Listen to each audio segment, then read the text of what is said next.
Hello everyone, welcome back in machine learning course, and today's topic is back propagation. We will see the numerical onto that, also the example and what exactly is it. So let's start this video. Back propagation. तो हमने neural network देखा था जिसमें input layers थी, hidden layers थी, then output layers थी जिसके अंदर अलग अलग सिग्नल्स जा रहे थे, जो कम स्ट्रेंथ के थे, ज्यादा स्ट्रेंथ के थे, उसके अकॉर्डिंग वेट था, फिर उसको अपन ने बायस से ऐड किया था, then finally we get the output nodes. तो उसी को अपन यहाँ पे यूज करेंगे। तो बेसिकली क्या हो रहा है, हम कोई भी मशीन बना रहे हैं, मॉडल बना रहे हैं, तो हम हमारा जो डिजायर आउटपुट है हमारे पास कि यार हमारी मशीन, हमारा मॉडल ये वाला आउटपुट दे, लेकिन हो सकता है इतना एक्यूरेट ना हो हमारा मॉडल और इतना ज़्यादा करेक्ट ना हो जितना हमने सोचा कि 100% ये करेक्ट होगा। तो देखो आपका जो आउटपुट है वो थोड़ा सा अलग आएगा और आपका जो डिजायर्ड आउटपुट है वो समथिंग एल्स। उन दोनों को अगर सब्ट्रैक्ट कर देंगे तो अपने पास क्या निकलेगी, एरर। उस एरर का ही अपन को टेस्ट करना है कि वो एरर कैसी है, क्या है। वो ही अपन कैसे करते हैं, यूजिंग द बैक प्रोपेगेशन, जिसमें अपन क्या करते हैं, जैसे अपन ने यहाँ से यहाँ तक आउटपुट निकाल लिया, अब अपन उल्टा चलेंगे, वापस बैक में जाएंगे चेक करने, फर्दर क्रॉस चेक के लिए। तो यहाँ पर आउटपुट नोड से अपन इनपुट नोड की ओर वापस जाएंगे यूजिंग न्यूमेरिकल थिंग्स। अपन अभी देखेंगे न्यूमेरिकल के अंदर भी। So algorithm to test for errors working back from output node to input node in a back propagation. तो एक एग्जांपल सेट मैंने यहाँ पे बना रखा है, hope so you guys will love it after this. सबसे पहले कुछ ही नहीं है, आपकी इनपुट नोड से यहाँ पे गिवन है, इनपुट नोड्स की वैल्यू दे रही है 0.05, एक की दे रही है 0.10। अब आपका ईच नोड, बाकी हिडन, ये दोनों आपके हिडन नोड्स से कनेक्ट है ईच नोड, उनका अपना अपना वेट है, W1, ये W2, ये W3, ये W4। ओके, देन आपका ये आ गया बायस 0.35। देन आपका नेक्स्ट है H1 जो आपका कनेक्ट है y1 से और y2 से, इसी प्रकार h2 कनेक्ट है y1 और y2 से। तो h1 की वैल्यू w5 एंड w7, इसकी w6 एंड w8 और इसका बायस आ गया। अब अपना टारगेट वैल्यू इन्होंने पहले गिवन कर रखी है कि आउटपुट जो निकलेगा 0.01 आएगा, एक आउटपुट आएगा 0.99। दोनों नोड के पहले ही बता रही है, यानी डिजायर आउटपुट हमें पता है। अब एक्चुअल आउटपुट अपन निकालेंगे एंड उससे अपन पता लगाएंगे कितना एरर में डिफरेंस आ रहा है। तो उसके लिए अपन को सबसे पहले h1 एंड h2 की वैल्यू निकालना इंपॉर्टेंट हो गया है। इतना तो हमें समझ में आया अभी तक। सो H1 की वैल्यू कैसे निकलेगी, जो अपना फॉर्मूला था, पहले तो इन दोनों को मल्टीप्लाई किया जाता है, यानी प्रोडक्ट किया जाता है किसका, वेट का और इनपुट का, फिर सबका सम किया जाता है, प्लस में बायस को ऐड किया जाता है। तो इसलिए x1 w1 और x2 w2 को मल्टीप्लाई किया है h1 के केस में। आप देखो ना h1 किससे कनेक्ट है, x2 से और x1 से, तो इनके वेट आपस में इनसे मल्टीप्लाई होके ऐड हो गए, फिर प्लस में आपका बायस पे ऐड कर दिया गया। तो ये वैल्यू आ गई, ये वैल्यू आ गई, ये वैल्यू आ गई, तीनों को ऐड कर दिया तो h1 की वैल्यू आ गई। But this one is not a final value, so we have to calculate final value. क्या होती है, 1/1 प्लस 1/ एक्सपोनेंशियल की पावर h1। जो आपने h1 निकाला उसमें एक्सपोनेंशियल की पावर h1 यहाँ पे आप मेंशन कर दोगे तो e की पावर 0.3775 आ गई। इसको पूरे को आप, जैसे आपके पास साइंटिफिक कैलकुलेटर होगा एग्जाम टाइम में, तो उससे आपको इसको सोल्व करना है, फिर आपकी फाइनल वैल्यू आपकी निकल जाएगी 0.593269। दिस इज योर h1 की फाइनल वैल्यू। और अपन ये कैसे कर रहे हैं, फॉरवर्ड पास के थ्रू कर रहे हैं। Forward pass in the sense input से आउटपुट नोड की ओर जा रहे हैं अपन दिस टाइम, ठीक है। इसी प्रकार h2 की निकलेगी, h2 पे देखो कौन कौन कनेक्ट है, x2 x1, x2 का w4 और x1 का w3। तो x1 w3 x2 w4 plus b1, इनको सोल्व किया था 0.3925 वैल्यू आ गई h2 की। h2 फाइनल निकलेगा 1/1 प्लस 1/e, यानी एक्सपोनेंशियल की पावर h2 की वैल्यू यहाँ पे डाली, फाइनल आउटपुट आया 0.59688437 नाउ h1 निकल गया, h2 निकल गया। h1 h2 को अपन कहां पे यूज करने वाले हैं, y1 और y2 को सोल्व करने के लिए। तो y1 का क्या फॉर्मूला होगा, h1 w5 and h2 w6 plus में जो आपका बायस है b2 वो आ गया। तो इनको सोल्व करोगे आप नॉर्मली तो y1 की वैल्यू आ गई, ठीक है। y1 फाइनल की वैल्यू किससे निकलेगी, वही सेम फॉर्मूला 1/1 प्लस 1/ एक्सपोनेंशियल की पावर y1 यहाँ डाला, इसको सोल्व करा 0.75136507 आ गई। पूरी वैल्यू लिखना जो भी आपकी कैलकुलेटर में निकले, ऐसा नहीं है 2 पॉइंट के बाद लिख के छोड़ दिया, नहीं, कंप्लीट लिखना जो भी आएगी आपकी वैल्यू, क्योंकि इसके अंदर माइनर ही आपको एरर का दिखेगा ऑप्शन। और y2 निकाल लो अब इसी प्रकार, h1 w7 plus h2 w8 यहाँ कनेक्ट हो रखे, this is why I am multiplying this, plus b2। इनको सोल्व करोगे तो 1.2249214।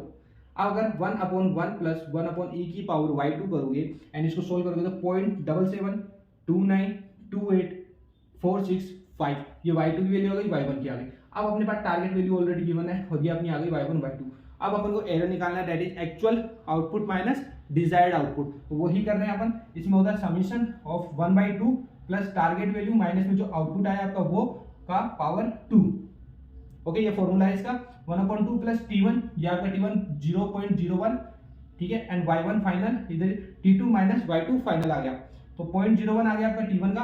Y1 फाइनल की वैल्यू यहाँ से उठाई 0.75 समथिंग, एंड पावर इसकी 2 आ गई, प्लस में 1/2 एंड मल्टीप्लाई करेंगे 0.99, यहाँ पे गिवन है T2 अपना एक क्वेश्चन के अंदर ही गिवन है, देन 0.772928 की पावर 2 आ गई। देन इन सबको सोल्व करेंगे तो फाइनल की वैल्यू आ गई 0.29837111। तो ये अब तो आ गई हमारी एरर की वैल्यू जो हमने फॉरवर्ड पास के थ्रू करा।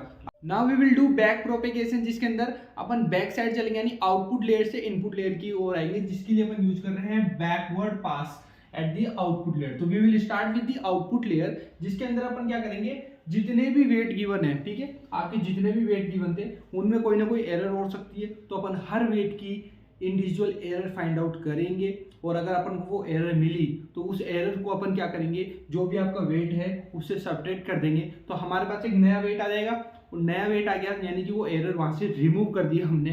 तो बस यही तो टारगेट है बैक प्रोपेगेशन का।